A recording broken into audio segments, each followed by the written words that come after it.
Hi hello friends, എല്ലാ കൂട്ടുകാർക്കും മൗനരാഗത്തിന്റെ പുതിയൊരു റിവ്യൂയിലേക്ക് സ്വാഗതം. അങ്ങനെ നമ്മുടെ പ്രകാശൻ തന്റെ സ്വന്തം പ്രിയപ്പെട്ട മകനെ, ഒരുപാട് സ്നേഹിച്ചിരുന്ന മകനെ കൊന്നിരിക്കുകയാണ്. അവനെ അവസാനമായിട്ട് ഒരു താക്കീത് എന്ന രീതിയിൽ അവനെ മാറ്റിയെടുക്കാൻ നമ്മുടെ പ്രകാശൻ ശ്രമിക്കുന്നുണ്ടായിരുന്നു. അതിനുവേണ്ടി അവനെ കാണാൻ വേണ്ടി അവൻ താമസിക്കുന്ന വീട് കണ്ടുപിടിച്ച് അവിടെ എത്തി അവനോട് കുറച്ച് കാര്യങ്ങളൊക്കെ പറഞ്ഞ് മനസ്സിലാക്കി അവനെ നല്ല രീതിയിൽ മുന്നോട്ട് കൊണ്ടുവരാൻ, നല്ല മനുഷ്യനാക്കി മാറ്റാൻ പ്രകാശൻ ശ്രമിച്ചു. പക്ഷെ ആ സമയത്തൊക്കെ പ്രകാശന് വിക്രത്തിന്റെ കയ്യിൽ നിന്നും ചവിട്ടും തൊഴിയുമാണ് കിട്ടിയത്. അങ്ങനെ പുറത്തിറങ്ങിയ പ്രകാശൻ ഇനി എന്തായാലും ഇവൻ ജീവിച്ചിരിക്കാൻ പാടില്ല എന്ന് തന്നെ തീരുമാനിക്കുകയും അവന്റെ താമസ സ്ഥലത്ത് അവിടെ ചുറ്റിപ്പറ്റി നടക്കുകയും ചെയ്യുന്നുണ്ടായിരുന്നു. അതേ സമയത്ത് അവനക്ക് എന്തിനും പോകുന്ന കൂട്ടുകാരന്മാര് അവനക്ക് വേണ്ട എല്ലാ കാര്യങ്ങളും ചെയ്തു കൊടുക്കുന്നുണ്ടായിരുന്നു. ഭക്ഷണമായാലും മദ്യമായാലും എല്ലാം അതും ചെയ്തു കൊടുക്കുന്നുണ്ടായിരുന്നു. അതുപോലെ തന്നെ നമ്മുടെ വിക്രമാണെങ്കിൽ സരയുവിന്റെ കൂട്ടുപിടിച്ചിട്ട് സരയുവിനോട് കല്യാണിയെ കൊല്ലാനുള്ള ഒരു അവസരം ഉണ്ടാക്കി തരണം എന്ന് ആവശ്യപ്പെടുകയും ചെയ്തിരുന്നു. അങ്ങനെ സരയു അവളെ ഗ്രൗണ്ടിലേക്ക് നടത്താൻ വേണ്ടിയിട്ട് സരയുവും അതുപോലെ കിരണും കല്യാണിയും കൂടി പോകുന്നുണ്ടായിരുന്നു. എന്തായാലും സരയു പ്രതീക്ഷിച്ചതുപോലെ അവിടെ ഒന്നും നടന്നില്ല. സരയു കാത്തിരുന്നതാണ് വിക്രത്തിന്റെ കയ്യിൽ തോക്കും കൊടുത്തിട്ട് അവളെ എന്തായാലും കൊല്ലണമെന്ന് പറഞ്ഞിട്ട്. പക്ഷേ കൃത്യസമയത്ത് അവൻ വന്നില്ല. പകരം അവിടെ നിന്നും കല്യാണി നടന്നതിന് ശേഷം തിരികെ വീട്ടിലേക്ക് പോവുകയാണ് ചെയ്തത്. എന്തായാലും നമ്മുടെ സരയുവിന് അത് ഒട്ടും ഇഷ്ടപ്പെടുകയും ചെയ്യുന്നില്ല, ഉൾക്കൊള്ളാനും കഴിയുന്നില്ല. അങ്ങനെ അതിന് ശേഷമാണ് ഈ പറയുന്ന പ്രകാശൻ വീട്ടിലോട്ട് വരുന്നത്. വീട്ടിലോട്ട് വന്നതിന് ശേഷം മക്കളോട് പറയുന്നുണ്ട്, മക്കളെ നിങ്ങൾ 3 പേരും ഇനി ആരെയും പേടിക്കേണ്ട, സ്വസ്ഥമായി സുഖമായി നിങ്ങൾക്ക് ഇനി കഴിയാം. പിന്നെ അതിനു മുമ്പ് മക്കൾ എൻ്റെ കൂടെ ഒരിടം വരെ വരണമെന്ന് പറയുമ്പോൾ അവർക്ക് എന്തോ ഒരു സംശയം പോലെയൊക്കെ. അപ്പൊ കാദംബരിയാണ് പ്രത്യേകിച്ച് പറയുന്നത്, എവിടേക്ക് കൊണ്ടുപോകാൻ എന്നൊക്കെ ചോദിക്കുന്നുണ്ട്. അപ്പോൾ കല്യാണിക്ക് അധികം നടക്കാനൊന്നും പറ്റില്ല എന്നറിയില്ല, അച്ഛന് യാത്ര ചെയ്യാൻ പറ്റില്ലെന്ന് അറിയില്ല അച്ഛൻ എന്നൊക്കെ ചോദിക്കുന്നുണ്ട്. അപ്പൊ അതേ മോളെ എനിക്കറിയാം, എന്തായാലും കാറിലല്ലേ പോകുന്നത്, വായു ഇവിടെ അടുത്താണ്, ഒരു പ്രാവശ്യം വന്നാൽ മതി എൻ്റെ കൂടെ എന്ന് പറഞ്ഞിട്ട് 3 പെൺമക്കളെയും വിളിച്ചുകൊണ്ട് നമ്മുടെ പ്രകാശൻ പോവുകയാണ്. പ്രകാശൻ തന്നെ വിക്രത്തിന് ഇട്ടുകൊടുക്കാൻ വേണ്ടി, കൊല്ലാൻ വേണ്ടി കൊണ്ടുപോകുന്നതാണോ എന്ന് വരെ ഈ കാദംബരി പ്രകാശന്റെ മുഖത്ത് നോക്കി ചോദിക്കുന്നുണ്ട്. അപ്പൊ കല്യാണി പറയണം, അങ്ങനെ അച്ഛൻ നമ്മളെ കൊല്ലുന്നെങ്കിൽ കൊല്ലട്ടെ, കാരണം ഇത്ര അധികം അച്ഛനെ നമ്മൾ സ്നേഹിച്ചിട്ട് അച്ഛന് നമ്മുടെ സ്നേഹം മനസ്സിലാക്കാൻ പറ്റിയില്ലെങ്കിൽ അച്ഛൻ നമ്മളെ എന്താന്ന് വെച്ചാൽ ചെയ്തോട്ടെ എന്ന് പറയുകയാണ്. അപ്പൊ ഇവിടെ ആരാ ഉള്ളത്, വിക്രമാണോ എന്ന് ചോദിക്കുന്നുണ്ട്. അതെ എന്ന് പറയണം. മക്കൾ ഇറങ്ങി എന്ന് പറഞ്ഞിട്ട് അവര് നിർബന്ധിച്ചിട്ട് വണ്ടിയിൽ നിന്നും ഇറക്കുകയാണ്. അങ്ങനെ കൊണ്ടുപോകുന്നത് ആ വീടിന്റെ ഹാളിലേക്കാണ്. അപ്പൊ അവിടെ കണ്ട നോക്കിയേ, നിങ്ങൾ ഇവിടേക്ക് നോക്കി എന്ന് പറഞ്ഞുകൊണ്ട് നമ്മുടെ പ്രകാശൻ ഒരു കരച്ചിലും ഒരു സന്തോഷം എന്തൊക്കെയോ ആ മുഖത്ത് വന്ന് മിന്നി മറയുന്നുണ്ട്. അങ്ങനെ കാണിച്ചു കൊടുക്കുന്ന നമ്മുടെ വിക്രം കെട്ടിത്തൂങ്ങി നിൽക്കുന്ന ഒരു കാഴ്ചയാണ് കാണുന്നത്. അത് കണ്ട് 3 പേരും പൊട്ടി വാവിട്ട് കരഞ്ഞു പോവുകയാണ്. അയ്യോ എന്താ ഇത് എന്നുള്ള രീതിയിൽ. അപ്പൊ പ്രകാശൻ പറയുന്നുണ്ട്, ഇത് ഞാൻ കൊന്നതാ, വെറുതെ മരിച്ചതല്ല, എൻ്റെ ഈ കൈ കൊണ്ട് വളർത്തി വലുതാക്കി ഈ കൈ കൊണ്ട് തന്നെ ഞാൻ അവനെ കൊന്നതാണ്. ദേ കിടക്കുന്നു നിങ്ങളുടെ സഹോദരൻ, നിങ്ങളുടെ ആങ്ങള വിക്രമാദിത്യൻ, രാജാവാക്കാമെന്ന് ഞാൻ വിചാരിച്ച എൻ്റെ മോനാണ് ഈ കിടക്കുന്നത് എന്നൊക്കെ പറഞ്ഞിട്ട് നമ്മുടെ പ്രകാശൻ അവിടെ പൊട്ടിക്കരയുകയാണ്. അപ്പോൾ പെൺമക്കൾക്ക് വിശ്വസിക്കാൻ പറ്റുന്നില്ല.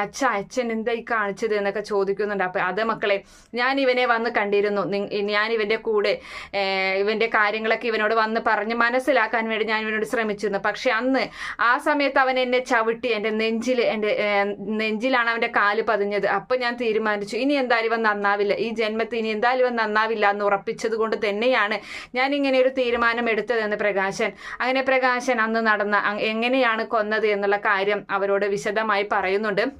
നമ്മുടെ പ്രകാശനകത്തേക്ക് ചെല്ലുകയാണ്.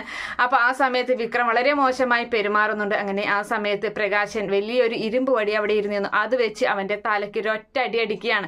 അതോടുകൂടി അവന്റെ ബോധം അവിടെ ബോധം കിട്ടി അവൻ അവിടെ വീഴുകയാണ്.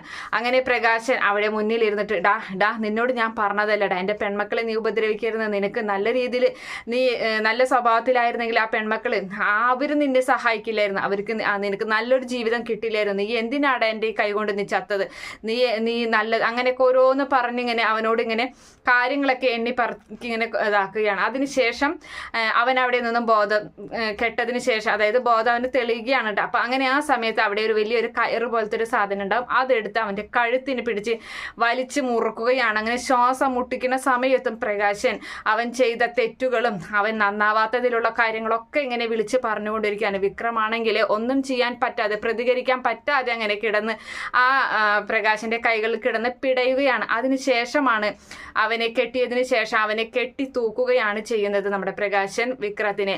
അങ്ങനെ അതൊക്കെ എല്ലാതും വിശദമായി തന്നെ നമ്മുടെ പ്രകാശൻ പെൺമക്കളോട് പറയാണ്. പെൺമക്കൾ അച്ഛനെ കെട്ടിപ്പിടിച്ചുകൊണ്ട് പൊട്ടിക്കരയുന്നുണ്ട്. അച്ഛൻ എന്താ ഇതൊക്കെ ഇങ്ങനെ ചോദിച്ചിട്ട്.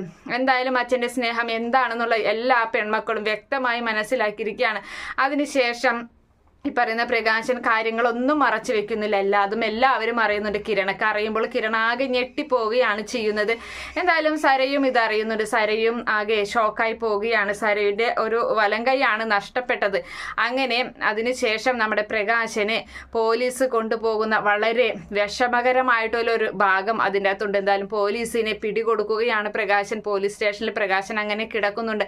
പെൺമക്കൾക്ക് ഒട്ടും സഹിക്കാൻ പറ്റുന്നില്ല. കല്യാണി പ്രത്യേകിച്ച് കിരണോട് പറയുന്നുണ്ട്, അച്ഛനെ രക്ഷിക്കണം, അച്ഛനെ അങ്ങനെ ഇടാൻ പറ്റില്ല കിരണേട്ട, എന്ത് വേണമെങ്കിലും ഞാൻ ചെയ്യാമെന്നൊക്കെ ഇങ്ങനെ പറയുന്നുണ്ട്. അപ്പോൾ അറിയാം കല്യാണി, ഞാൻ പരമാവധി ഞാൻ ശ്രമിച്ചു നോക്കാം, എന്തായാലും അതിന് നമ്മുടെ നവീനെ തന്നെ കൊണ്ടുവരണം, നവീനോട് കാര്യങ്ങൾ ചോദിക്കണം എന്നിങ്ങനെ പറയുകയാണ്. അങ്ങനെ നവീൻ പെൺമക്കൾക്ക് വേണ്ടിയിട്ട് പെൺമക്കളെ ജീവൻ രക്ഷപ്പെടുത്താൻ, സ്വന്തം മകനിൽ നിന്ന് പെൺമക്കളെ ജീവൻ രക്ഷപ്പെടുത്താൻ വേണ്ടി ജയിലിൽ കിടക്കുകയാണ് നമ്മുടെ പ്രകാശൻ. എന്തായാലും കൊലപാതകമാണ് ചെയ്തിട്ടുള്ളത്. അതുകൊണ്ട് തന്നെ പ്രകാശൻ വെറുതെ വിടില്ല. എന്തായാലും കോടതി എന്തായാലും അവനെ വെറുതെ വിടൊന്നുമില്ല.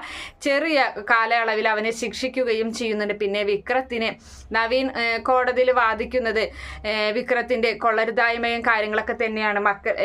അതായത് അച്ഛനും അമ്മൂമ്മയും അവനെ എങ്ങനെയാണ് വളർത്തിയതെന്നും അതുപോലെ തന്നെ പെൺമക്കളെ താത്തിക്കെട്ടി പെൺമക്കൾക്ക് ശരിക്കുമുള്ള ഒരു ഇതൊന്നും കൊടുക്കാതെ, നല്ല ഇതൊന്നും ചെയ്യാതെ, പഠിപ്പോ വിദ്യാഭ്യാസ കാര്യങ്ങളൊന്നും കൊടുക്കാതെ എല്ലാം മകന് വേണ്ടി ജീവിതവേ മാറ്റി വെച്ചതാണ് മകന് വേണ്ടി. ആ മകനിൽ നിന്നൊരു തിരിച്ചടി കിട്ടിയപ്പോഴും അതുപോലെ പെൺമക്കളുടെ തണലിൽ പിന്നീട് പ്രകാശം കഴിയേണ്ടി വന്നപ്പോഴും ആ സമയത്തും പെൺമക്കളെ ഒന്നും ചെയ്യരുതെന്ന് വിക്രത്തിനോട് പറഞ്ഞു.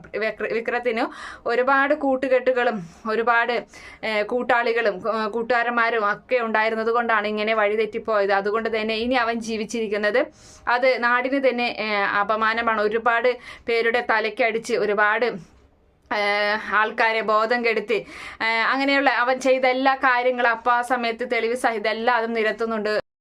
അവൻ ചെയ്ത എല്ലാ കാര്യങ്ങളും എണ്ണി കോടതിയിൽ വിളമ്പുകയാണ് നമ്മുടെ നവീൻ. അങ്ങനെ നവീനെ പക്ഷെ ഒരിക്കലും നവീനെ രക്ഷപ്പെടുത്താൻ പറ്റുന്നില്ല. ജയിലിലേക്ക് എന്തായാലും പ്രകാശം പോവുകയാണ്. അങ്ങനെ ജയിലിൽ സന്തോഷത്തോടു കൂടി തന്നെയാണ് പ്രകാശം പോകുന്നത്. ഇനി മക്കൾക്ക് ഒരാളെയും പേടിക്കാതെ ജീവിക്കാമല്ലോ. പക്ഷെ അപ്പോഴും മറഞ്ഞിരിക്കുന്ന ഒരു എതിരാളി അവർക്കുണ്ട്, അത് സരയു ഇനി എന്തെല്ലാം കാട്ടിക്കൂട്ടും എന്നുള്ളത് പറയാൻ പറ്റില്ല. എന്തായാലും സരയുവിന്റെ അവസ്ഥയും ഇത് തന്നെയാണ് ലാസ്റ്റ് ഉണ്ടാകാൻ പോകുന്നത്.